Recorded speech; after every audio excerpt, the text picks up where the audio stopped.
E é por isso que o pessoal falha muito na questão de dieta, e do 8 a 80, por exemplo, ingere uma quantidade alta de calorias durante o dia ali, de alimentos, e quer cortar aquilo ali de imediato, tirar tudo, cortar tudo, e ficar só a água e pão ali. Você acha que por isso que o pessoal falha bastante nessa parte da dieta, independente da dieta?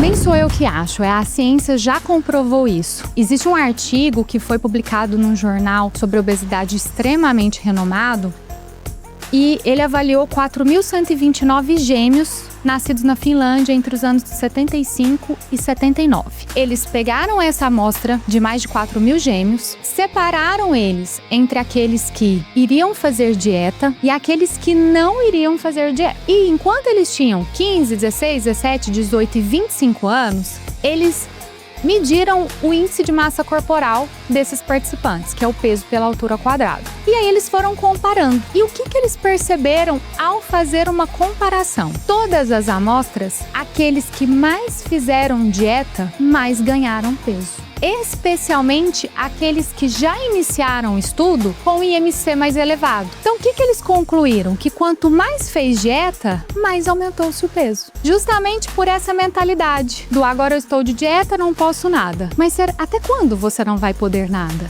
Bom dia, boa tarde, boa noite, pessoal. Como vocês estão?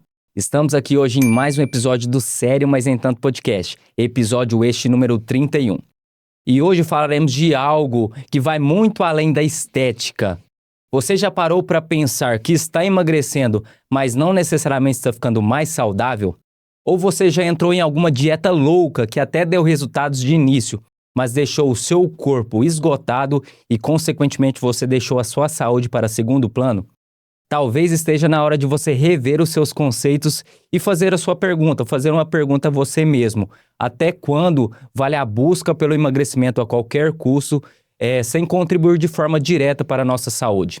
E para falarmos sobre esse assunto, hoje estamos com ela, médica formada pela Universidade de Uberaba, pós-graduada em Nutrologia pela Associação Brasileira de Nutrologia, pós-graduada em Medicina Integrativa pelo Instituto Dr. Augusto Ferreira, especialista em protocolos avançados de emagrecimento para médicos pela Faculdade Focus. Atualmente cursa pós-graduação em comportamento alimentar e coaching nutricional pela Faculdade Plenitude. Ela une ciência, cuidado e propósito para ajudar pessoas a conquistarem um corpo saudável sem abrir mão da qualidade de vida. Seja muito bem-vindo, Adriana Treme. Muito obrigada pelo convite. Bom dia a todos os espectadores. É um prazer imenso estar aqui. Você me apresentou muito bem, muito completo.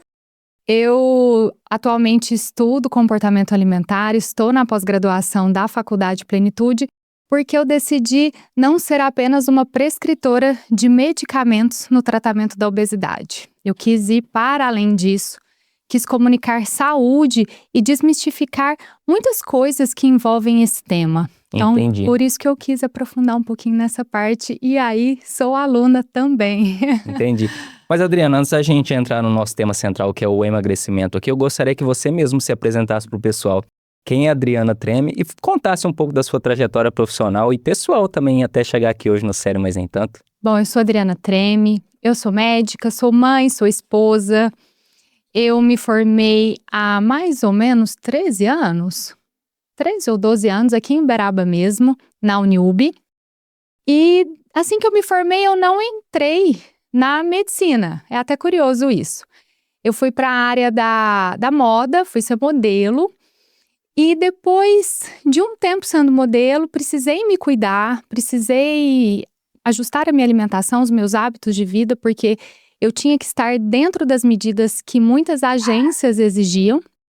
E aí, nesse universo de me cuidar, eu falei, peraí, eu preciso ensinar as pessoas a fazerem isso. E foi assim que eu entrei na nutrologia. Na época que eu me formei, há um pouco mais de 10 anos, não se falava muito em nutrologia.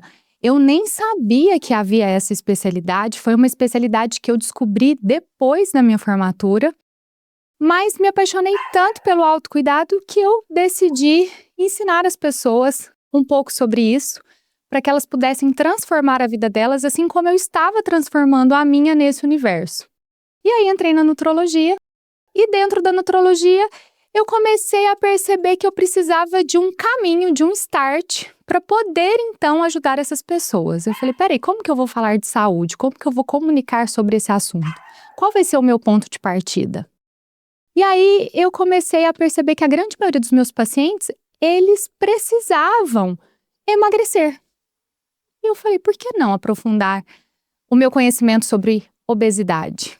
E aí entrei nesse universo da obesidade e agora um pouco mais estudando comportamento alimentar. Então foi enxergando a dor do mercado mesmo. Exatamente, Entendi. exatamente. Foi uma transformação pessoal através do autocuidado. Eu comecei a perceber que eu tinha muito mais energia, muito mais ânimo, mais disposição. Minha vida, assim, transformou. E aí eu falei, opa, peraí, é aqui. E aí eu comecei a perceber essas pessoas que me procuravam. A grande maioria necessitavam de tratar a obesidade. Eu falei, vamos conhecer um pouco mais sobre esse universo. Boa. E assim eu fiz. E para você que está aqui nos escutando, eu gostaria que você curtisse esse nosso episódio de hoje, dê o seu like aqui pra gente, tá? Se inscreva no canal e principalmente ative as notificações. Dá um clique aí no sininho para você ficar por dentro de todos os novos episódios aqui do Sério Mas Nem Tanto Podcast. E comenta aí pra gente o que você espera aprender com esse nosso episódio, com o episódio aqui com a Adriana hoje, tá? Mas Adriana, entrando agora no nosso tema central, eu gostaria de saber primeiramente por você, do que se trata essa especialidade que é a nutrologia? A nutrologia, ela é uma especialidade médica em que a gente estuda toda a parte metabólica, a relação de doenças com a alimentação, a própria obesidade. Então, a nutrologia ela é uma especialidade extremamente ampla. Existe também um braço da nutrologia que tem uma atuação dentro do hospital e que o médico vai cuidar de dietas enterais, né, fazer todo o cuidado do paciente que tem alguma necessidade especial e que está dentro do ambiente hospitalar.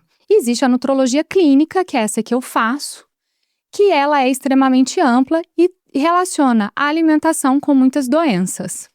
Então é isso que a gente faz e é muito diferente do nutricionista. O nutricionista, ele é um profissional que ele cursa nutrição, ele não cursa medicina.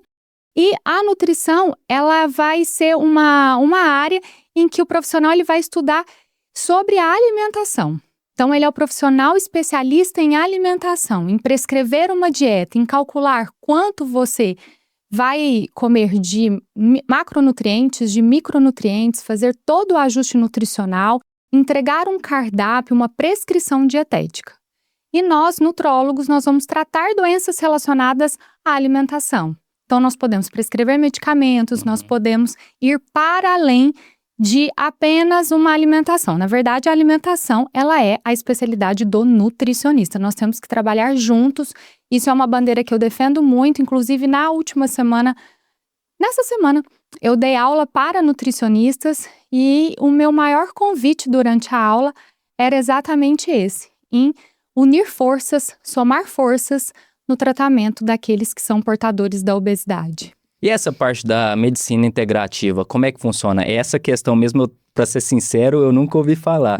Como é que funciona essa parte da medicina integrativa? Integrativa é você olhar o paciente como um todo, é colocar o paciente no centro do tratamento, no centro da sua atenção, no centro da sua consulta. É estabelecer uma parceria. Eu costumo dizer que todo médico deveria ser integrativo. A integrativa ela deveria fazer parte de todas as especialidades, porque todo profissional deve olhar o paciente, o outro, como um todo e colocá-lo no centro e fazer toda essa definição do tratamento através de um sistema de parceria. Então, a integrativa é isso, é esse olhar, é diferente de uma medicina alternativa. Uma medicina alternativa é aquela que abandona a medicina tradicional, uso de medicamentos, por exemplo, de tratamentos convencionais, como a cirurgia, para fazer um outro tipo de tratamento. A integrativa, a gente soma forças. Nós não somos contra medicamentos, nós não somos contra tratamentos convencionais de forma nenhuma. Nós queremos, junto com isso, poder contribuir com a saúde do paciente e prevenir muitas outras doenças também. Pega vários, assim, né? Não foca no problema, pode-se dizer, né? Foca na solução, na resolução do problema do paciente no final ali, né? Eu diria que até foca no paciente. olha ele como um ser humano. Por exemplo, para ficar mais prático, eu, como atuante na área de nutrologia, como que eu vou receber um paciente portador de obesidade e não perguntar como que ele está dormindo, por exemplo? Não perguntar para ele como que está o intestino. Como que eu vou atuar somente ali na obesidade, na forma que ele se alimenta, num tratamento medicamentoso, sem olhar para ele de uma maneira generalizada? E muitas vezes tem emoções envolvidas. Como que está esse ambiente que esse paciente está inserido? Como que são os relacionamentos familiares? Como que está dentro de casa? Como que está no trabalho? Então, não tem como a gente tratar uma doença como a obesidade sem olhar para onde esse paciente está inserido, como ele se sente, como estão as emoções, como está o sono, o intestino. Então, isso é um olhar integrativo. Por isso que eu sempre digo que todo profissional deveria ser integrativo, né? Todo mundo deveria, um ginecologista deveria ter esse olhar, né? Enfim, todas as especialidades médicas. Agora eu gostaria que você me respondesse de forma sincera aqui, doutora. Eu consigo emagrecer de forma saudável? Com certeza, com certeza.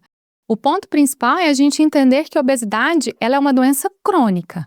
Desde 2013 ela é considerada uma doença crônica e ser uma doença crônica significa que ela é uma condição progressiva e que abre portas para outras doenças e de difícil controle. E o manejo dela, o tratamento dela deve ser contínuo.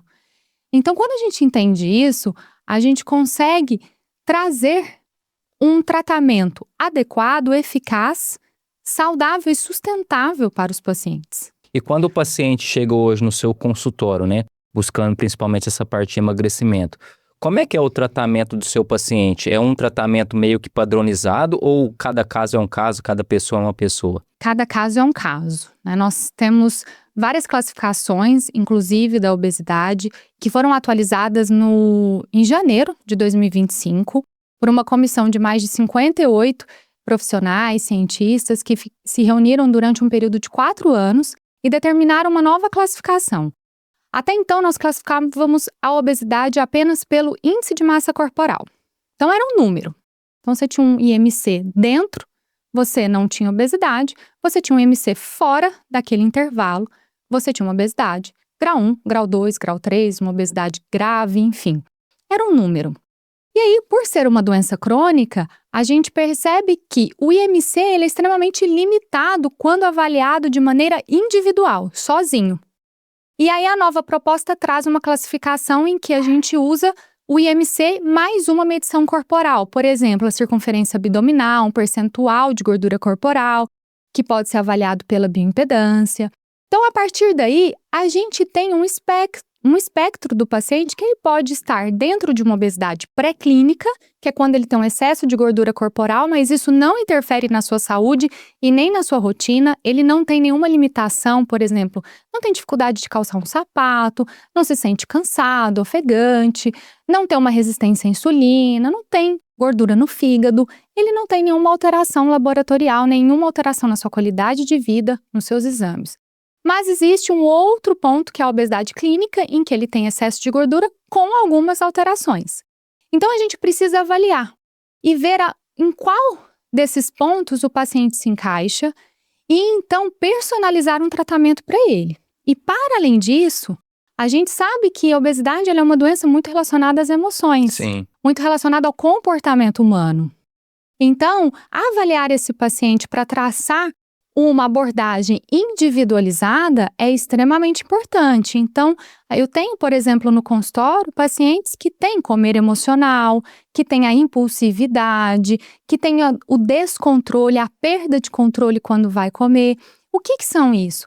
São alterações, são disfunções no ato de comer que não necessariamente e não se encaixam num transtorno de compulsão alimentar, mas que estão fora da normalidade e que precisam ser corrigidas, precisam de suporte para que esse paciente, então, sustente o resultado que ele vai alcançar. E os seus pacientes, a maioria são verdadeiros contigo, por exemplo? Porque essa parte do tratamento, penso que você faz muitas perguntas, né? Sim. É que nem um exemplo simples que você citou. O simples fato de você agachar para amarrar o sapato ali.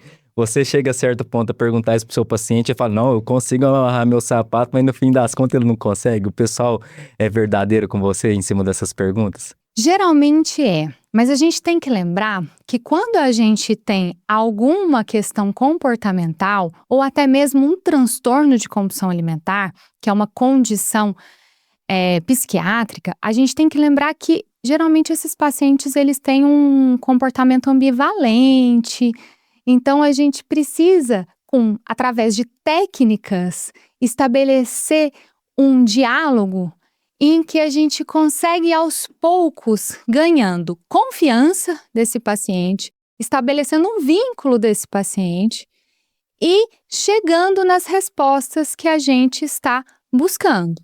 Mas a gente tem que lembrar que não é tão simples. Exige técnica, exige estratégia, não é uma coisa assim, um questionário de sim ou não. Então, por exemplo, você faz isso sim ou não? Um exemplo simples. Uma vez eu perguntei para o meu paciente, você faz atividade física? Sim, eu faço. E aí fomos conversando. Aí ele falou, é porque eu estou parado há mais ou menos 1 ano, porque eu fiz uma cirurgia no meu joelho. E ele falou para mim que ele fazia atividade física. Mas qual foi a interpretação dele? E eu compreendo isso. Ele pensou o seguinte, sim, eu sou uma pessoa ativa. Eu só não estou praticando em virtude de uma cirurgia que eu fiz, que se complicou. Só 1 ano que eu não pratico. Exatamente. Então, isso é muito importante. A minha conversa com o paciente, ela não pode ser uma conversa de sim ou não. Uma pergunta de sim ou não. A gente tem que ter ali um diálogo mesmo. Uma conversa profunda. Eu preciso aplicar técnicas, porque senão eu não chego aonde eu quero chegar. E uma consulta só também não é o suficiente. Foi muito legal você tocar nesse ponto, porque a gente não consegue fazer tudo isso e ter todas essas informações numa consulta. Às vezes eu preciso às vezes não, eu preciso de várias consultas. E você já tentou o método do chicote, colocar um chicote? Ai, muito bom. Doutora, mas essa questão quando o seu paciente chega até você, a questão dos alimentos mesmo, qual é o principal alimento que você já tira ali da dieta do seu paciente que busca essa questão do emagrecimento? O que a gente precisa lembrar? Que o alimento de forma isolada, ele não tem muito significado, ele precisa ser avaliado dentro de um contexto. Sim. Então, por exemplo, quando eu preciso fazer uma reeducação na forma que esse paciente está se alimentando, eu preciso saber quem é esse paciente, quais comorbidades ele tem, quais são as emoções envolvidas. No caso de pacientes que têm episódios de compulsão alimentar, porque a gente tem o transtorno de compulsão alimentar, que é uma doença, e a gente também tem os episódios de compulsão alimentar que não têm uma frequência e que, por isso, não se enquadram num transtorno de compulsão alimentar. Então, posso ter os episódios e não necessariamente ter o transtorno? Mas sim. tudo começa por aí, né? Com os episódios se torna o transtorno. Sim. Mas o que a gente precisa lembrar? Por exemplo, um paciente que tem um episódio de transtorno alimentar. Se a gente fizer uma restrição de alguns alimentos, eu posso piorar esse quadro. Então, não há uma regra. Eu preciso saber quem é esse paciente, o que está por trás desse excesso de gordura corporal, o que está por trás do comportamento dele, para então a gente traçar um objetivo e um tratamento. Porque se a gente for pensar em emagrecimento, um paciente que está consumindo 3.000 calorias por dia, você concorda que se ele já consumir 2.500, ele já vai entrar num processo de restrição. Então, será que ele precisa de uma restrição muito intensa? De cortar alimentos, de eu não posso comer isso? E por quanto tempo ele vai sustentar isso também? Porque por trás de um estilo de vida, existe uma vida. Sim. E a gente precisa ter esse olhar. Não é um olhar flexível, mas é um olhar humano. É você entender que o seu paciente ele é um ser humano e que ele precisa fazer isso pelo resto da vida dele. E não para ter um objetivo, para chegar num objetivo, atingir aquele ponto, aquele número na balança e tá tudo certo, tchau, não precisa de mais nada é dali pra frente que ele vai mais precisar de mim para sustentar aquele resultado. E é por isso que o pessoal falha muito na questão de dieta e do 8 a 80. Por exemplo, ingere uma quantidade alta de calorias durante o dia ali, de alimentos, e quer cortar aquilo ali de imediato, tirar tudo, cortar tudo e ficar só a água e pão ali. Você acha que por isso que o pessoal falha bastante nessa parte da dieta, independente da dieta? Nem sou eu que acho, a ciência já comprovou isso. Existe um artigo que foi publicado num jornal sobre obesidade extremamente renomado, e ele avaliou 4.129 gêmeos nascidos na Finlândia entre os anos de 75 e 79. Então, o que esses pesquisadores fizeram? Eles pegaram essa amostra de mais de 4.000 gêmeos, separaram eles entre aqueles que iriam fazer dieta em maior ou menor intensidade e aqueles que não iriam fazer dieta. E enquanto eles tinham 15, 16, 17, 18 e 25 anos, eles mediram o índice de massa corporal desses participantes, que é o peso pela altura ao quadrado. Então, quando eles tinham 16 anos, eles iam lá, faziam IMC. 17, 18 e assim até 25. E aí eles foram comparando. E o que eles perceberam ao fazer uma comparação?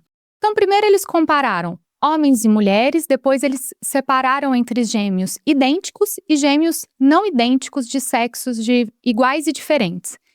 Todas as amostras, aqueles que mais fizeram dieta, mais ganharam peso. Especialmente aqueles que já iniciaram o estudo com IMC mais elevado, acima do IMC normal com excesso de peso ali. Então, o que eles concluíram? Que quanto mais fez dieta, mais aumentou-se o peso. Justamente por essa mentalidade do agora eu estou de dieta, não posso nada. Mas até quando você não vai poder nada? Acaba que se torna um fardo, né? Um peso e uma grande competição. Quanto que eu consigo sustentar isso? Por isso que jejum intermitente é uma estratégia que a grande maioria das pessoas conhecem e fazem, porque é essa mentalidade de que se eu preciso emagrecer, eu preciso parar de comer. Logo, jejum. Recentemente eu estava atendendo uma paciente e aí ela me contando que ela acorda, não come, aí ela vai se alimentar ali na hora do almoço, ainda sem fome, por isso come muito pouco, e aí ela vai ter fome ali no final do dia. E durante o tratamento eu propus para ela o tratamento medicamentoso, até porque existe um diagnóstico ali de obesidade, uma obesidade clínica, eu preciso do tratamento medicamentoso, existe uma indicação clínica, eu preciso prepará-la para que ela faça uma restrição calórica e também preciso atuar em muitas vias metabólicas que estavam alteradas ali nos exames, por exemplo, insulina alta. E aí ela falou assim para mim, olha que curioso, mas por que você vai me dar esse medicamento, sendo que eu consigo ficar sem comer até a tarde? Eu falei, porque não me importa o quanto tempo você fica sem comer. O que me importa é o que você está fazendo quando você come. Aí o tempo que ela tá comendo, Me entende? a quantidade que ela come sobressai a quantidade que ela ficou sem comer ali. Exatamente. Então foi aí que eu falei para ela, nós vamos atuar nessa janela em que você se alimenta. Porque não é uma corrida para você ficar muito tempo sem comer, não é sobre isso. Mas é o que você está fazendo ali, naquela janela. É ali que eu vou te tratar, é ali que eu vou mudar as suas escolhas, que a gente vai tratar a sua impulsividade, a sua perda de controle, o seu comer disfuncional, para que você então entre num processo. Comece então a queimar gordura. Doutora, e tem muito alimento que o pessoal ingere achando que é saudável e não é? Então, a gente tem muitos mitos aí, porque o que acontece? Principalmente muitos alimentos com rótulo fit. Ou aqueles rótulos sem glúten, sem açúcar, né? E geralmente são alimentos que podem, tá? Não necessariamente sejam, mas podem ter uma grande quantidade de ingredientes, uma grande quantidade de química. A gente precisa lembrar que alimentos fit não são alimentos sem calorias. E não são alimentos que devem ser consumidos sem um controle de quantidade. não está liberado porque é fit, não engorda. Porque é sem açúcar, não engorda. Então, a gente tem que avaliar a necessidade desse paciente e ver aquilo que realmente se encaixa no objetivo dele, nas condições dele, na realidade dele. O pessoal não tem a cultura, né, de ler o rótulo, né, dos alimentos e até buscar entender o que está escrito no rótulo, né? Porque não adianta também eu ler e não entender o que está escrito, né? Exatamente. E de uma maneira geral, como que eu falo isso para as pessoas? Quanto mais nomes tiver ali no rótulo, pior é, mais química tem. E quanto mais difícil for os nomes que estão ali de pronunciar, quanto mais complicado for de ler aqueles nomes, pior é também. Mais química é. Então, de uma maneira geral, esses dois conceitos já ajudam a guiar, a nortear. Mas essa informação é muito importante. Não é porque é fit que está liberado, que não engorda. As pessoas confundem um pouco isso. Mas eu parei de comer doce, estou comendo um doce fit. E às vezes tem a mesma caloria, ou até mais, que o doce que você comia antes. E não te satisfaz como o doce que você comia antes. Então, não é tão simples assim. É muito importante ter um profissional para orientar, para tirar todos esses mitos, acabar com essa desinformação e guiar esse paciente durante essa trajetória do emagrecimento. É aquela, né? Você toma refrigerante? Eu tomo, mas é o sem açúcar. Uai, mas não adianta nada. Eu bebo cerveja, mas é sem álcool.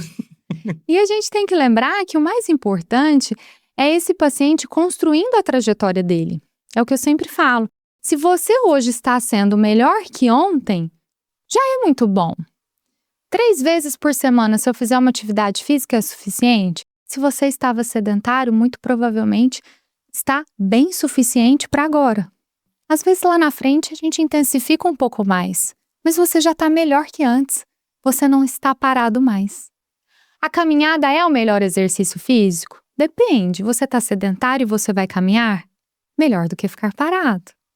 Então é construir a sua trajetória, olhar para você e ser melhor um pouco a cada dia.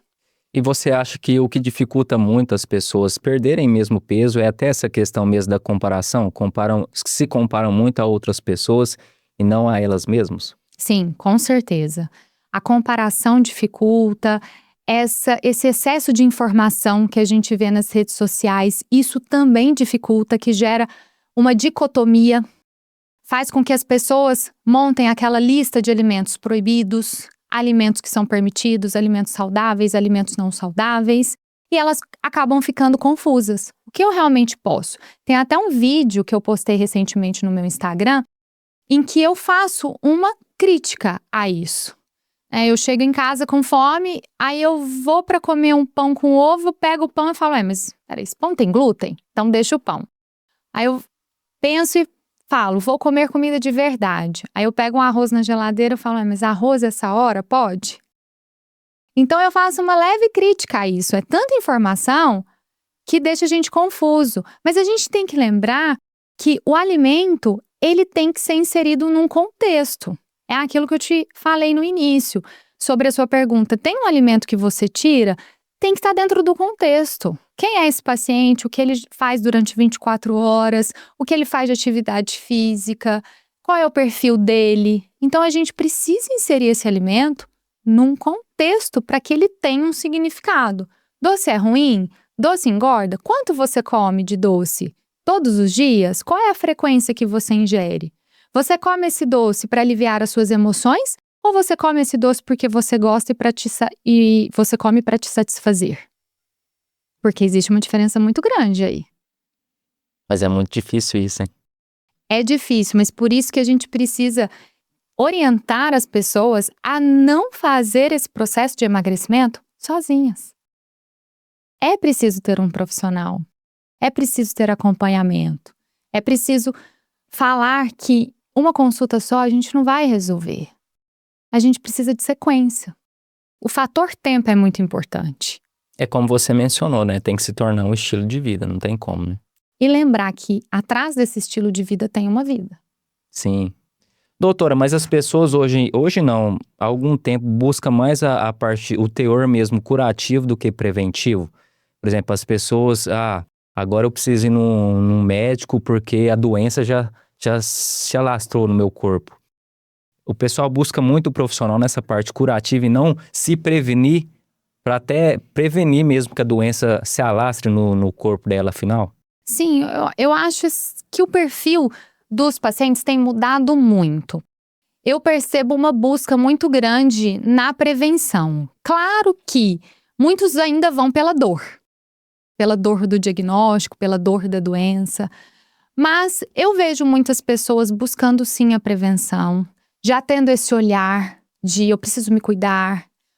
O corpo, ele é uma máquina, ele precisa de cuidado, ele precisa de nutrientes, ele precisa de uma boa alimentação, ele precisa de se exercitar. Então eu vejo que existe sim, mas ainda existe, claro, aquele que chega pela dor mesmo. Doutor, agora eu trouxe alguns dados aqui pra gente, olha só. Cerca de 31% dos adultos brasileiros vivem com obesidade, segundo o Atlas Mundial da Obesidade 2025. Excesso de peso, aproximadamente 68% da população está com excesso de peso, incluindo sobrepeso e obesidade. E a parte do sedentarismo, entre 40% e 50% dos adultos nos países não praticam atividade física regularmente, contribuindo para o aumento dos índices de obesidade.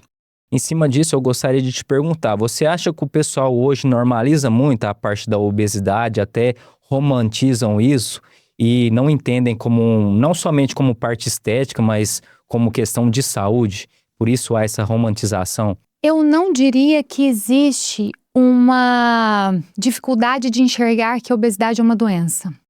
Mas existe um estigma muito grande dentro da obesidade, que é o estigma do peso.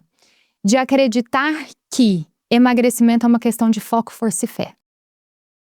Em média, um paciente portador de obesidade, ele demora 6 anos para buscar a ajuda de um profissional, para chegar num consultório, seja de um médico, seja de um nutricionista. Existe um estigma muito grande relacionado ao peso, de acreditar que eu preciso primeiro ter foco, força e fé, emagrecer um pouco, para depois buscar o auxílio de um profissional. A obesidade ela é uma doença crônica, ela é extremamente complexa. O tratamento dela é complexo também, assim como a sua fisiopatologia, assim como todas as alterações que ela causa no organismo. E não é uma questão de foco, força e fé. Existe um médico especialista em obesidade da Universidade de Harvard, Lee Kaplan, Dr. Lee Kaplan. E ele diz o seguinte: comer demais não leva à obesidade. É a obesidade que leva a comer demais. Então essas pessoas, elas estão envolvidas num sofrimento tão grande devido ao estigma do peso, de acreditarem que precisam de ter essa disciplina, que estão nessa condição por falta de disciplina, que elas não procuram ajuda. Então eu acho que é muito mais um estigma do peso do que confundir a obesidade, doença, com uma questão estética. Mas é claro que a gente tem muitas pessoas que inclusive usam os medicamentos de maneira recreativa e por questões estéticas. Isso é um dado que está inclusive no posicionamento da ABESO sobre tratamento medicamentoso da obesidade, em que lá eles citam que menos de 1% das pessoas que precisam de medicamento, elas usam, e a grande maioria que faz uso, faz por questões estéticas. Entendi. Então, tem. Mas essa questão da estética, eu não sei se ela está com a obesidade, com o portador da obesidade. O portador da obesidade, ele está com o estigma do peso, de achar que ele está nessa condição por falta de disciplina. Certo, e as pessoas acham muito que é num estralar de dedos que ela vai deixar de ser obesa. Por exemplo, que nem você falou, o pessoal demora 6 anos para procurar tratamento. Aí durante esse período ela procura o tratamento quando já está no extremo. Depois que ela procurou o tratamento, quer que em uma consulta resolva a parte de obesidade dela. Acontece muito isso e até por isso as pessoas desistem do processo ali. Sim, uma ferramenta muito importante que eu uso durante a consulta é a linha do tempo. É até uma ferramenta comportamental. O que é a linha do tempo?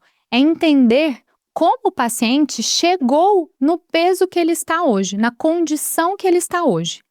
Então eu abro uma folha em cima da mesa e aí eu vou construindo a história do paciente com ele. Sua obesidade começou na infância? Você já era portador de obesidade lá na infância? Não, a infância foi tranquila, nunca tive questões relacionadas ao peso, nunca precisei cuidar disso. Quando foi que começou? Esse ganho de peso começou durante uma gestação? O que aconteceu? Quais foram os marcos emocionais também que estão relacionados a isso? Muitas vezes um divórcio, muitas vezes tem alguma coisa envolvida com esse ganho de peso. E a gente constrói ali como que esse paciente chegou até hoje. E aí eu mostro para ele. Olha quanto tempo a gente tem daqui. Você me relatou que você já estava precisando com diagnóstico de obesidade. E olha o intervalo que nós temos até o dia de hoje. Então, será que dá para a gente resolver isso muito rápido? Então, isso faz com que o paciente visualize a história dele e tenha uma consciência sobre essa questão do tempo. Porque realmente a gente tem hoje muitas, não só na rede social, mas em qualquer lugar, muitas vendas sobre tratamento de emagrecimento. Eu nem diria tratamento da obesidade, mas muita gente vendendo emagrecimento e prometendo resultados impossíveis. E isso ilude a pessoa. E às vezes aumenta tanto a expectativa dele que gera uma frustração antecipada. Poxa, São né? coisas muito superficiais, né? Não tratam ali na raiz, né? E nós, como profissionais da área da saúde, nós podemos prometer os meios. Nós não podemos prometer os fins. Eu não posso prometer que você vai no meu consultório e vai eliminar 5 quilos em 2 semanas.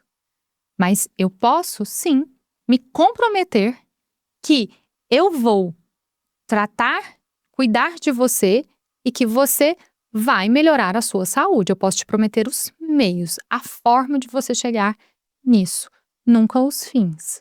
Então eu penso, doutora, que os seus tratamentos têm muita efetividade, porque você ataca com a clareza e com métricas também, né? Porque penso que o pessoal é muito generalizado. Eu quero emagrecer, perder peso. Mas quanto peso, há quanto tempo, o que te ocasionou essa obesidade que você tem hoje? Então você trazendo essa clareza e essa métrica, você ajuda bastante o pessoal, né, os seus pacientes. Sim, eu falo que eu cuido de pessoas.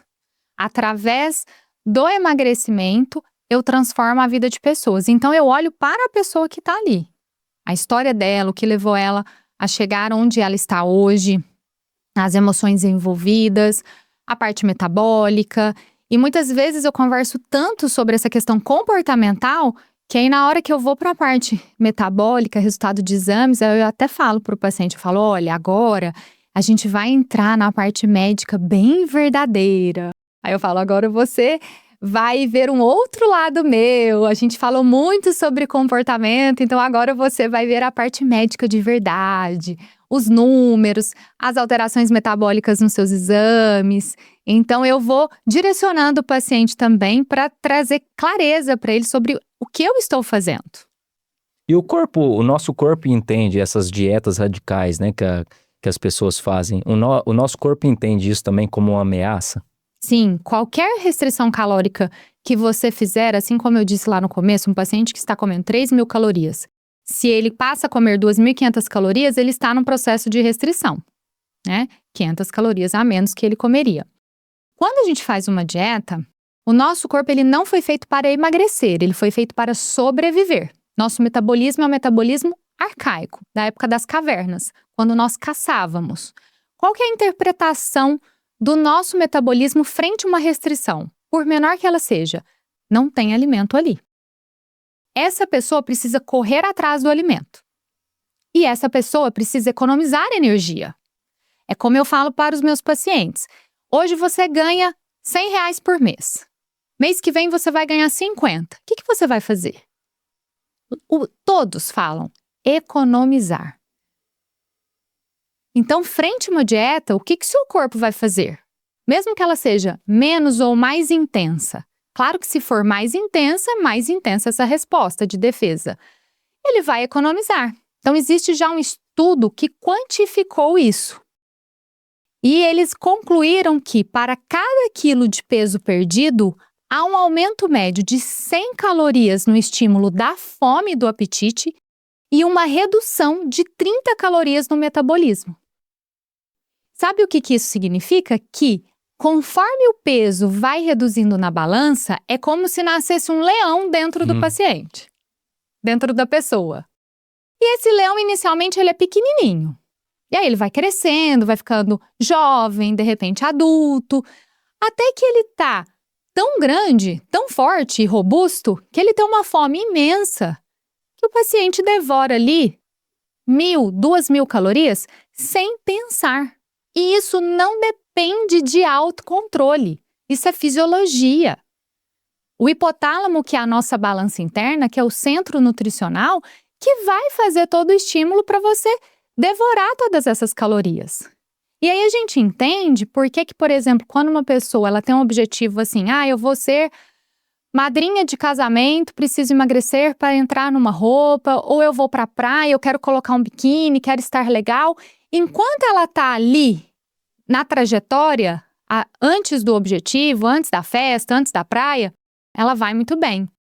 E esse mecanismo, ele vai se intensificando. De modo que, quando ela volta da praia, que ela já cumpriu a meta dela, aí esse mecanismo que está totalmente aceso dentro do corpo.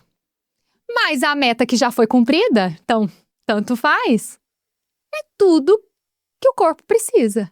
Aí a pessoa come muito mais, não só reganha aquele peso, mas chega a atingir um número maior que ela estava antes. Porque a fome dela nesse peso hoje é maior que a fome quando ela começou a fazer a restrição. Sim.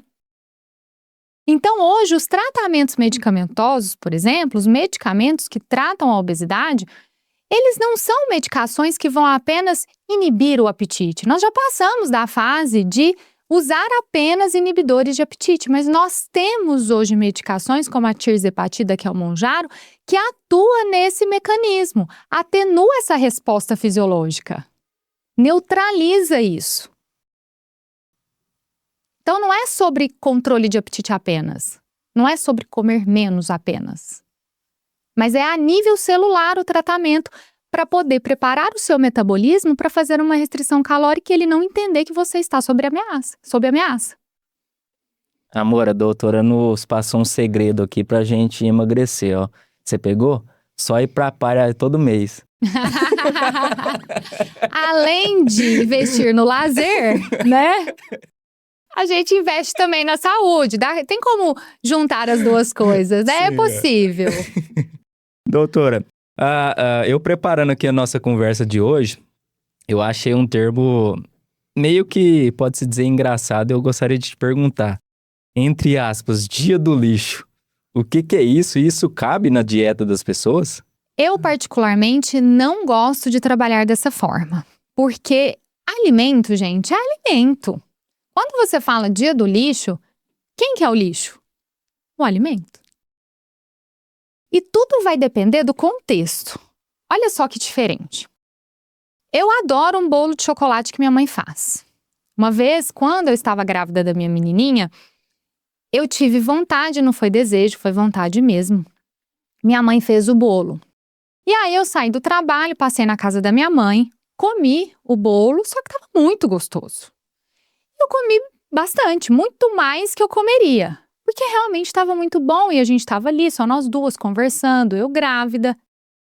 E aí meu irmão chega, olha o bolo e fala, nossa, bolo de chocolate, quem teve aqui? Como quem diz. Não é possível que só elas comeram isso tudo do bolo. Então eu exagerei. Mas olha só o contexto. O bolo que minha mãe fez, memória afetiva. Eu grávida, saio do trabalho, passo na casa dela, estamos conversando. Relação de mãe e filha, bolo delicioso, eu exagero. Agora, muda o contexto. Eu saio do trabalho, cansada, exausta, paro na porta de uma padaria, desço, compro um bolo de chocolate, nem é tão gostoso quanto o bolo de chocolate que minha mãe faz. Como rapidamente, dentro do carro, quase goela abaixo. Mal sinto o gosto e como muito mais que eu deveria. O problema é o bolo de chocolate? E a pessoa pensa ainda, né? Meu dia foi muito produtivo, muito cansativo, eu mereço isso. Uma crença permissiva, né? Eu mereço. Então, será que o problema é o bolo de chocolate? Não é o bolo, não é o alimento. Por isso que eu falo, não justifica a gente ter um dia do lixo. O que funciona? Você saber lidar com todos os alimentos, fazer as pazes com os alimentos, entender que existe um contexto e que nós temos uma vida por trás de todo estilo de vida e que nós vamos encontrar com esses alimentos, vamos consumir esses alimentos e que dependendo da quantidade que a gente consumir, da frequência e do contexto, tá tudo bem, não é isso que vai te adoecer. O que vai te adoecer é você fazer isso todo dia, dentro de um contexto extremamente disfuncional como esse que eu falei aqui. Paro na porta da padaria, cansada, estressada, entro, pego um bolo que eu nem gosto tanto, como rapidamente, mal sinto o gosto dentro do carro. Não sento, não me alimento, não tô ali com a minha mãe, dividindo um momento de mãe e filha. Então, isso é muito importante a gente entender. Não é o alimento, é a forma como nós estamos nos relacionando com eles. Por isso que eu não gosto muito disso, de o dia do lixo. Por quê? Hoje pode tudo. E se hoje não tem nenhum contexto? E se hoje não tem nenhuma festa? E se hoje não tem nada de especial? Por que tem que ser hoje? Doutor, agora a parte dos medicamentos, né, nos tratamentos. Como é que tá a questão dos medicamentos que auxiliam a gente também no tratamento? Tem algum medicamento hoje que está se destacando no mercado aí? Como é que tá essa parte de medicação mesmo? Bom, o tratamento da obesidade, ele tem avançado muito. Eu falo isso para os meus pacientes. Eu falo assim, olha, se você se consultasse comigo no ano que eu me formei, em 2013, eu te prescreveria hoje um medicamento para o colesterol, um medicamento para reduzir a sua glicose, um inibidor de apetite. Você sairia daqui com pelo menos 3 ou 4 medicações e um omeprazol para poder aguentar o tanto de medicamento que você ia usar, que provavelmente te causaria um desconforto estomacal. Nós temos hoje medicações tão avançadas que com um medicamento a gente consegue resolver todas essas questões. Controle da glicemia, controle do colesterol, redução da ingesta calórica, melhora do metabolismo de gorduras, atenuação dessa resposta fisiológica frente à dieta que nós conversamos. Tudo isso dentro de um único medicamento. Então, antes a gente tinha medicações que não geravam uma perda de peso tão eficaz como nós temos hoje. Hoje a gente tem, por exemplo, no mercado, Ozempic, a gente tem o Wegovy, que gera em torno de 14,9% de perda de peso. Atualmente nós temos aí o Mounjaro, que chegou em São Paulo agora nas farmácias. Hoje, sábado, chega nas farmácias de São Paulo. Mounjaro traz uma perda de peso de 25%, muito perto de resultado de cirurgia bariátrica. Então a gente tem um avanço muito grande e que bom, graças a Deus. Nós temos aí medicamentos que uma só molécula consegue trazer todo esse equilíbrio metabólico para o paciente. Então a gente tem um conforto muito grande. Geralmente são medicações que são usadas uma vez na semana. E a gente tem que lembrar que nós estamos falando de doença crônica. Sim. Então é como eu falo para os meus pacientes. Eu falo assim, você conhece alguém hipertenso?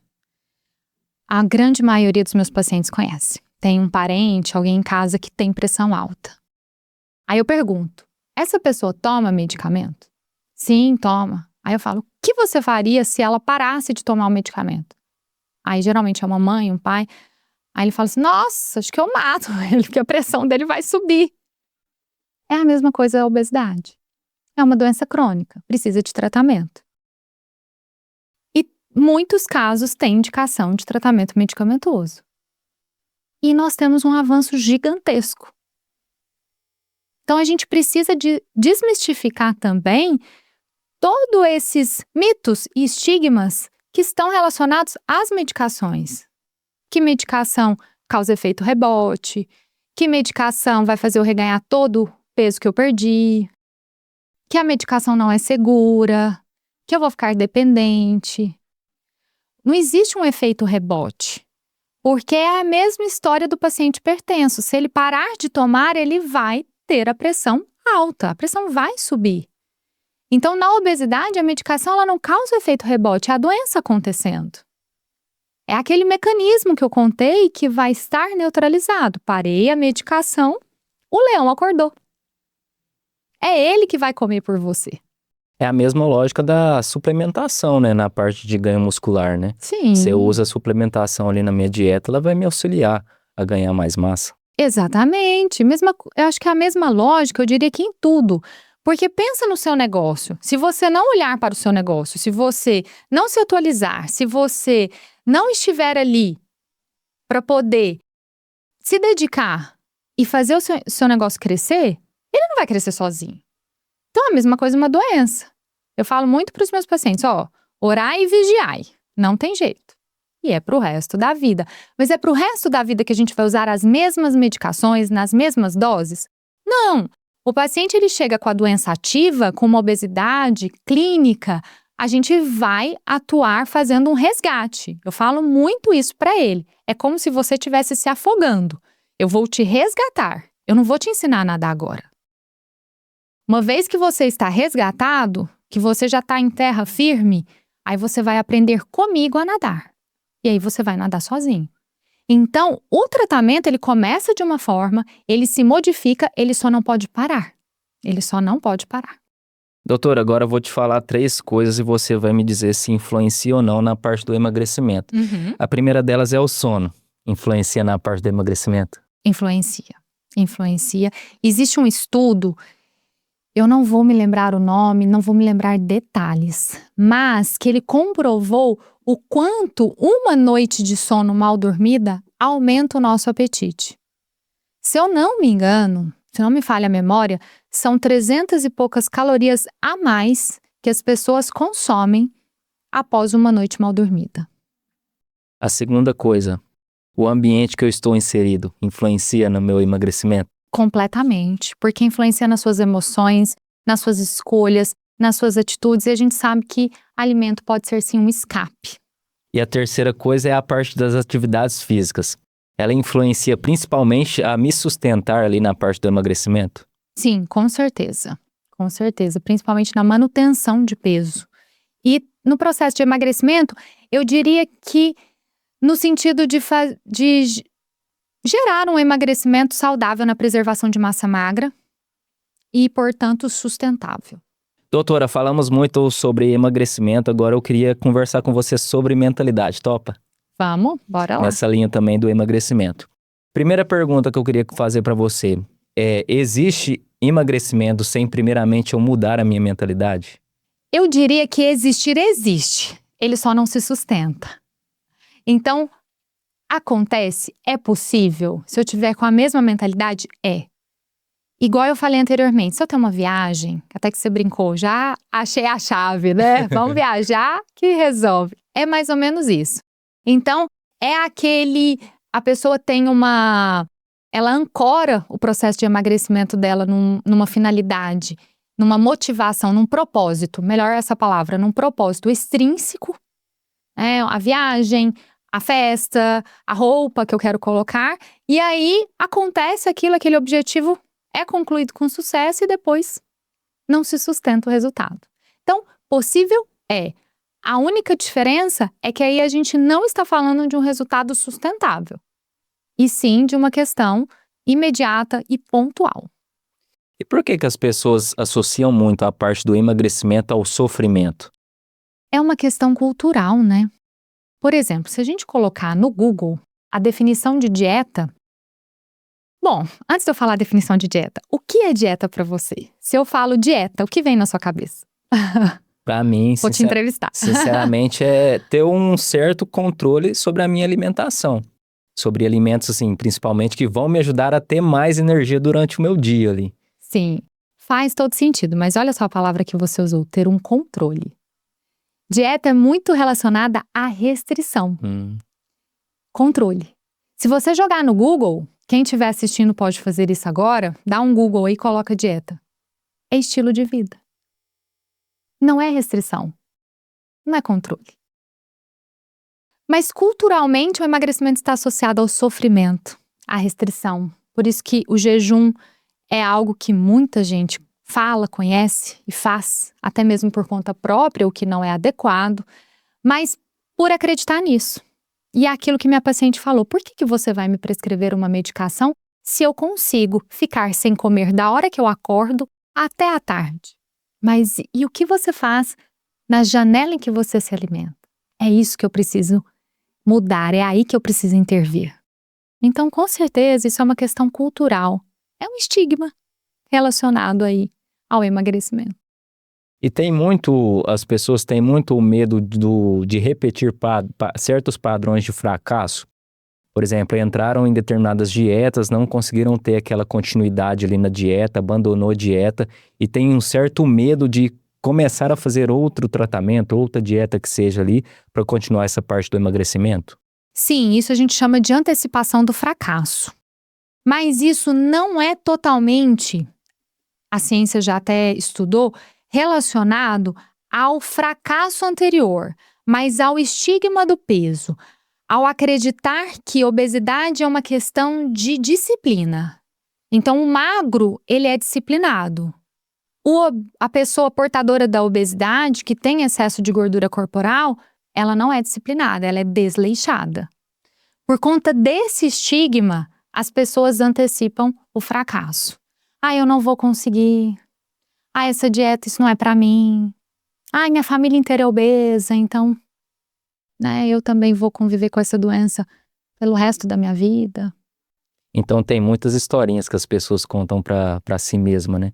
Eu não vou conseguir porque, nem você falou, minha família, a maioria são obesos, eu não vou conseguir porque eu não tenho dinheiro suficiente para entrar numa academia, para iniciar uma dieta. Então tem muito dessas historinhas também. Muito dessas histórias. É a questão até mesmo de que para emagrecer eu preciso de investir muito dinheiro numa alimentação, num medicamento. Lógico que vai gerar um investimento, mas, por exemplo, eu tenho uma paciente que ela falou para mim: Adriana, no início do tratamento aqui com você, claro que eu precisei investir, mas hoje o meu cartão de crédito, ele vem R$3.000 a menos todo mês. Porque eu não gasto mais com pedido de comida todos os dias, a minha alimentação já é toda planejada, toda feita em casa, e meu cartão vem R$3.000 a menos, mesmo eu comprando todas as medicações de farmácia manipulada. Olha que interessante, olha que dado interessante. Eu falei para ela, eu falei: olha, você me permite compartilhar isso? Porque eu tenho por ética não compartilhar muitas histórias dos meus pacientes. Essas que eu trago são histórias que eu pedi para eles, porque mesmo que eu não cito o nome, eles sabem que eu estou falando Sim. deles. E isso gera desconforto. E eu acredito muito nessa relação que a gente estabelece, no vínculo que a gente estabelece. Então, eu sou muito criteriosa para isso, mas quando eu vejo algumas histórias que me chamam a atenção, como dessa paciente que eu falei do jejum, essa que me falou da economia de R$3.000 por mês no cartão, isso eu falo, tem que ser falado. Precisa, as pessoas precisam ouvir isso, para a gente poder desmistificar. O pessoal é muito imediatista, né? Extremamente. Para tudo, não só para o tratamento da obesidade, né? E outra coisa também que influencia essa parte do emagrecimento, né, voltado para a mentalidade, o comodismo das pessoas. O pessoal hoje está muito acomodado nessa parte da emagrecimento, atividades físicas, buscar mesmo um profissional, um tratamento para resolver essa questão da obesidade. Sim, é muito difícil a gente conseguir fazer com que as pessoas, a população geral, entenda a necessidade de ter um profissional, entenda principalmente a necessidade de um acompanhamento multidisciplinar. O que eu enfrento muito no consultório é o seguinte: eu vim aqui, Adriana, porque se eu procuro por um médico, eu não preciso de um nutricionista. Eu escuto muito isso. Eu não tenho que ir no nutricionista. Claro que você tem que ir. Ninguém entende de alimentação, de estruturar uma dieta, de fazer uma prescrição dietética como nutricionista.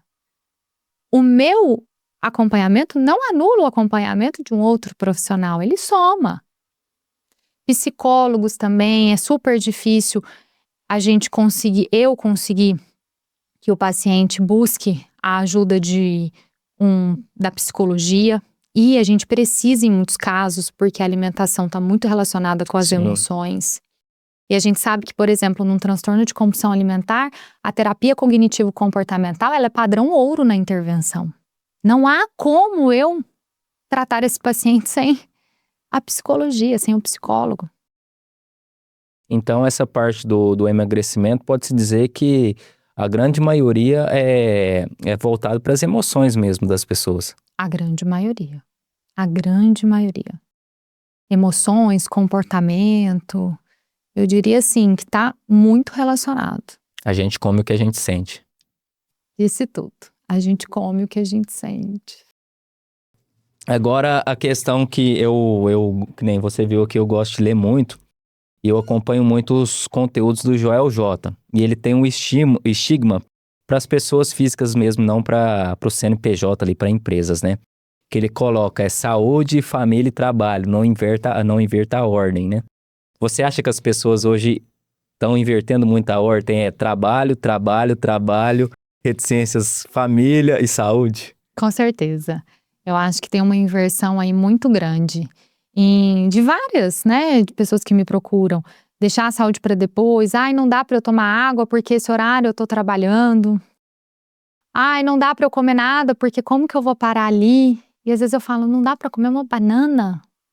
Uma banana, sim, dá para levar na bolsa, não precisa lavar, não precisa higienizar, não precisa refrigerar, não precisa nada. É só pegar ali e levar, não dá para comer nada.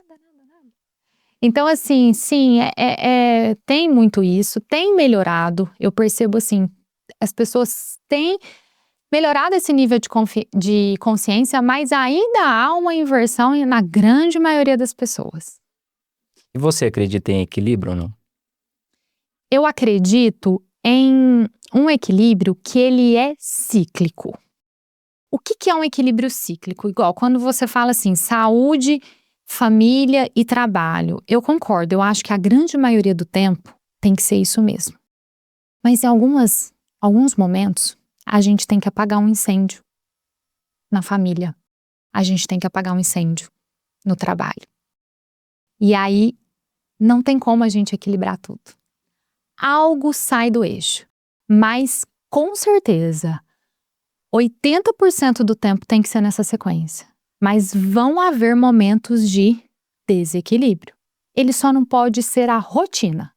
Então, quando você me pergunta, as pessoas estão invertendo? Eu penso assim, quem que na rotina inverte? Porque ter esse balanço, esse desbalanço em alguns momentos da vida vai acontecer. Se você está abrindo um negócio, por exemplo, muito provavelmente você vai negligenciar um pouco sua família e sua saúde. Não há dúvidas. A questão é essa, né? Em alguns momentos, né? Exatamente. Aí tem gente que tá desequilibrando há 2, 3, 5 anos, né? Na rotina. Então é o que eu falo, não existe prioridades. E eu falo muito isso nas minhas redes sociais para as mulheres, para as minhas pacientes mulheres também, porque a mulher é muito cobrada.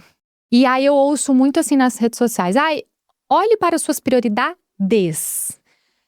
Saúde, família, trabalho, produtividade, né, o financeiro e tal. Eu falo, gente, não há como olhar para prioridades. Existem as prioridades, mas em algumas fases da vida, você tem que selecionar a sua prioridade. Dentro das prioridades, vão existir a prioridade. Então, num caso quando o filho está doente, o filho é a prioridade. Resolvi fazer um curso. O trabalho, o estudo é a prioridade. Então, a gente pode até ter um desequilíbrio, isso vai ser cíclico, mas, sem dúvida, a rotina tem que ser nessa sequência mesmo. Saúde, família e trabalho. Mas eu acredito num equilíbrio cíclico, em que muitas vezes isso movimenta, mas que no final das contas, a gente tem um final aí nessa sequência. Sim, eu sou dessa linha também. Doutora, e você acha que tem um padrão nesses perfis de pessoas, principalmente dos seus pacientes, né, que você tem mais proximidade, um padrão específico que as pessoas se auto-sabotam nessa parte do tratamento do emagrecimento? Eu não diria que existe um padrão, eu diria que sim, existe a autossabotagem, né? Por exemplo, igual isso que a gente conversou. Ai, meu dia foi estressante, eu mereço. Uma crença permissiva, né? Ou eu estou cansado, eu mereço. Ai, hoje é isso, então hoje eu posso. Hoje é exposição, então hoje eu posso.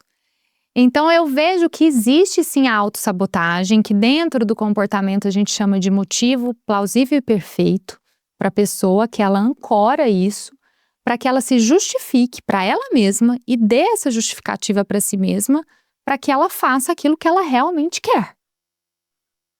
Né? Então, hoje tá chovendo, hoje não vai dar para treinar. Tá chovendo, como é que eu vou treinar? Eu faço corrida, então não dá para treinar ao ar livre. Mas será que não dá para fazer uma corrida na esteira? Num lugar fechado? Essas academias sem teto eu nunca vi assim. Às vezes tem, viu? Então, assim, a autossabotagem, ela está presente. Doutora, agora eu gostaria de saber por você sobre mitos nessa parte de tratamento aí contra o emagrecimento. Quais os maiores mitos que a gente tem hoje? Bom, primeiro mito. Obesidade, ela não deve ser tratada para a vida toda. Sim, a obesidade é doença crônica, deve ser tratada de maneira contínua. O tratamento ele não pode ter início, meio e fim. Então, isso é um grande mito. Tratamento da obesidade, tratamento contínuo. Tratamento sustentável, tratamento contínuo. Um outro mito muito grande é esse, que é o efeito rebote dos medicamentos. Medicamentos não dão efeito rebote, é a doença acontecendo. Parou a medicação, a doença que estava neutralizada, que estava controlada, ela volta a perder o controle e, portanto, o paciente volta a comer muito mais de forma descontrolada, algo que não depende do autocontrole dele, de forma desequilibrada, e há o reganho de peso. Então, isso é um ponto também muito importante. Medicamentos para tratar a obesidade não viciam, não causam vício, não causam dependência. O que é uma dependência? Você precisar de doses cada vez maiores para você obter aquele resultado do início. Eles não fazem isso, eles vão tratar e o que vai acontecer? Durante o tratamento, esse mecanismo de resposta, que é essa fome, esse leão que nasce dentro do paciente que vai crescendo, isso se intensifica e muitas vezes fica tão intenso que aquela dose inicial do medicamento ela já não é suficiente. E aí o que a gente escuta é, doutora, meu medicamento perdeu efeito. Não perdeu efeito, é só esse mecanismo aqui do outro lado que está um pouco mais forte, que é uma resposta fisiológica do corpo e que a gente precisa fazer o ajuste da medicação ou na dosagem ou em associações para que a gente possa então neutralizar e continuar esse tratamento.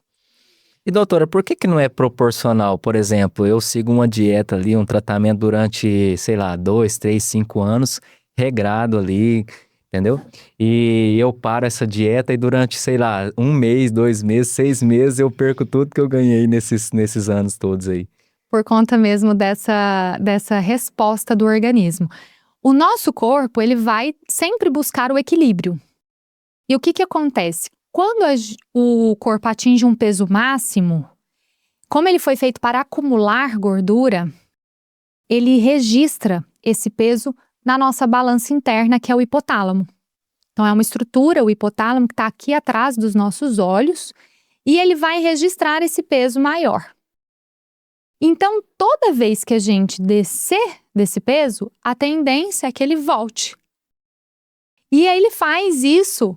Ele vai ativando os mecanismos, estimulando fome, apetite, gastando menos energia. E aí, por isso que a volta ela é muito mais rápida. É como se fosse um elástico. Então, por exemplo, a pessoa começa um emagrecimento. Eu falo assim, você vai pegar o seu peso, vamos supor que seja 100 quilos, seu peso máximo. Então, você vai amarrar um elástico aqui na cintura e vai ficar preso nesses 100 quilos. À medida que você vai emagrecendo, você vai andando para trás, amarrado no elástico. O que vai acontecer com esse elástico? Tensionar. Sim. Se eu soltar, volta com tudo. É por isso. Agora, doutor, uma pergunta séria para você. A perca de peso a qualquer custo significa ganho a longo prazo ou não? A qualquer custo, não significa que eu vou ganhar ali mais confiança, mais longevidade. A perca de peso tem que ser com um tratamento bem elaborado, com profissionais ali em cima de cada tratamento.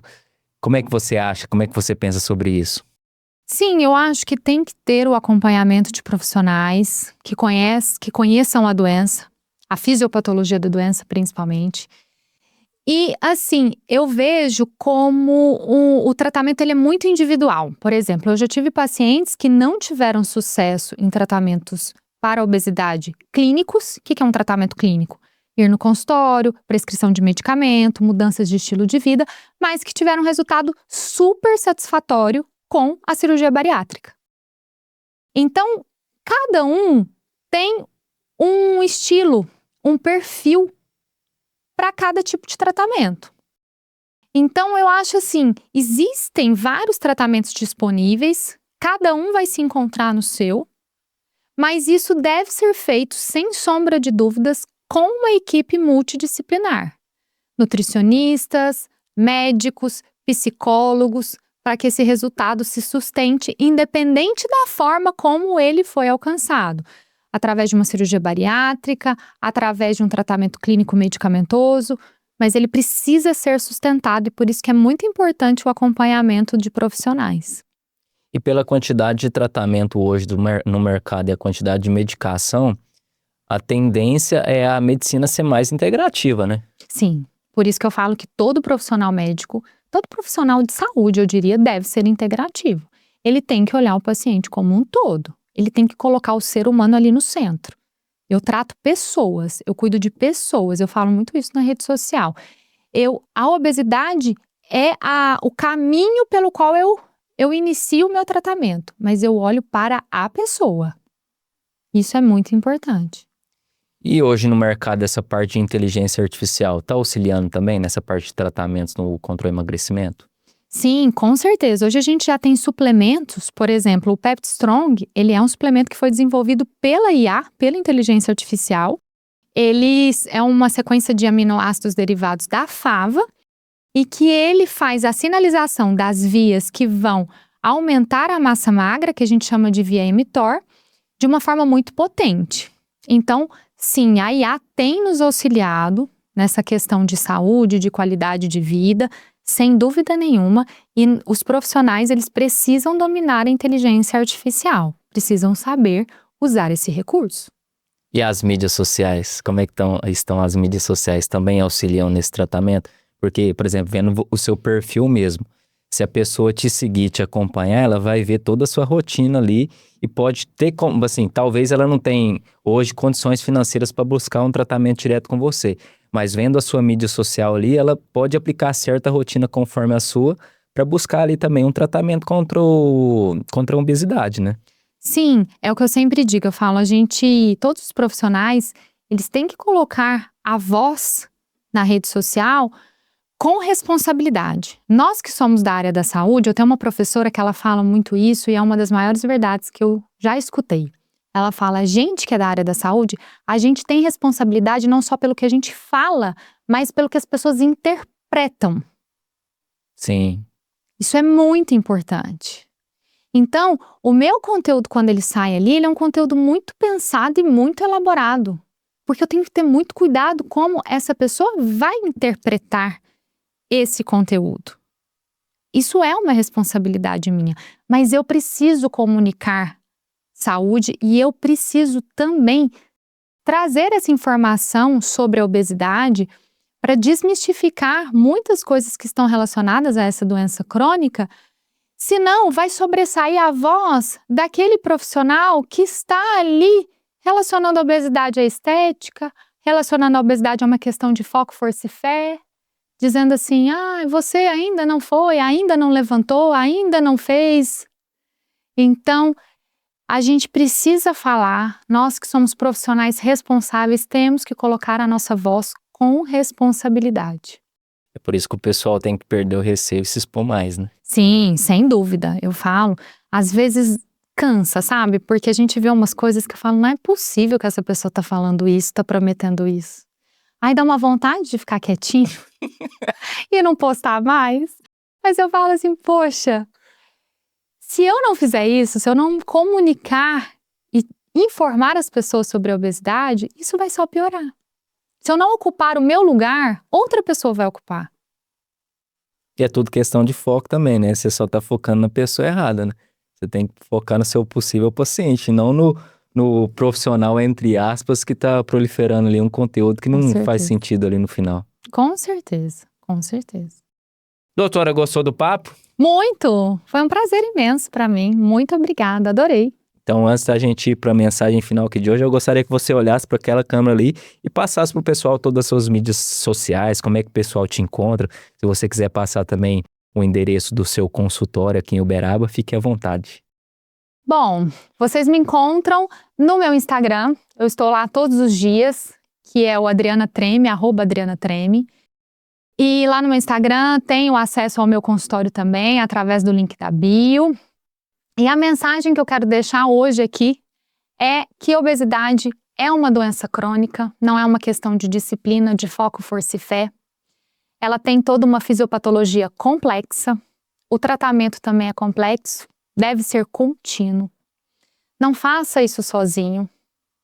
Não tenha vergonha de buscar a ajuda de um profissional e quando você for num profissional, você não precisa justificar nada. Porque se o profissional que vai te atender ele conhece um pouquinho da fisiopatologia, de como a obesidade acontece, ele vai entender que não é algo que depende de você, do seu autocontrole. E ele vai te acolher suas necessidades, te entender, te respeitar e tratar essa doença, para que ela possa ser silenciada e você ganhe qualidade de vida. E eu gostaria que você reforçasse essa mensagem para mim, doutora, para a questão da constância. Para as pessoas também ali que buscam essa parte do emagrecimento e não têm constância no caminho. O que elas devem fazer para ter mais constância? Se essa parte do acompanhamento mesmo, se tem alguma outra coisa que ela deve implementar na rotina dela ali. Não há algo específico na rotina para ser implementado. Eu acho que é uma combinação de fatores ali, uma mudança de mentalidade, de entender que é um cuidado contínuo da saúde da própria pessoa. Eu falo muito isso para os meus pacientes. Eu falo, mas não é sobre a sua doença, é sobre você. Falo muito isso para eles. Eu estou falando aqui sobre você. Não é sobre esse número na balança que você deseja. Não é sobre essa estética. É sobre você. Então, olhe para você. Procure a sua identidade. Se acolha. Se aceite. A partir do momento que você cuida de você, você passa a ter constância. Porque você entende que a sua saúde, ela não é algo momentâneo. Não é uma faixa ali de tempo que você vai se dedicar. É para o resto da sua vida. Então pense em você e não na condição que você está tratando ou que você está tentando buscar um controle. Mas no ser humano que você é. Muito bom. Doutora, muito obrigado por ter aceitado o convite. Novos convites futuros virão, tá? Amém. Pode Vai ter ser um certeza prazer. disso. E para você que chegou até aqui, como eu mencionei no começo, curta esse episódio, tá? Comenta aqui também, comenta o que você achou desse episódio. Eu proponho a te responder, a doutora também se propõe a responder você aqui na descrição do episódio, tá? E compartilhe também, compartilhe nos seus grupos de WhatsApp, Instagram, LinkedIn, Telegram, compartilhe aí para mais pessoas, para a gente fazer um movimento maior, para esse conteúdo chegar a mais pessoas e fazer a diferença na vida de mais pessoas. E não deixe, tá? Lembre sempre de ativar as notificações aí quando você se inscrever no nosso canal, porque a partir do momento que você ativa as suas notificações, você fica por dentro de todo novo episódio que sai aqui no nosso canal, no canal do Sério Mas Nem Tanto Podcast. Então ative as notificações, fique por dentro dos novos conteúdos e a gente se vê na próxima. Tchau, tchau, pessoal, e até a próxima.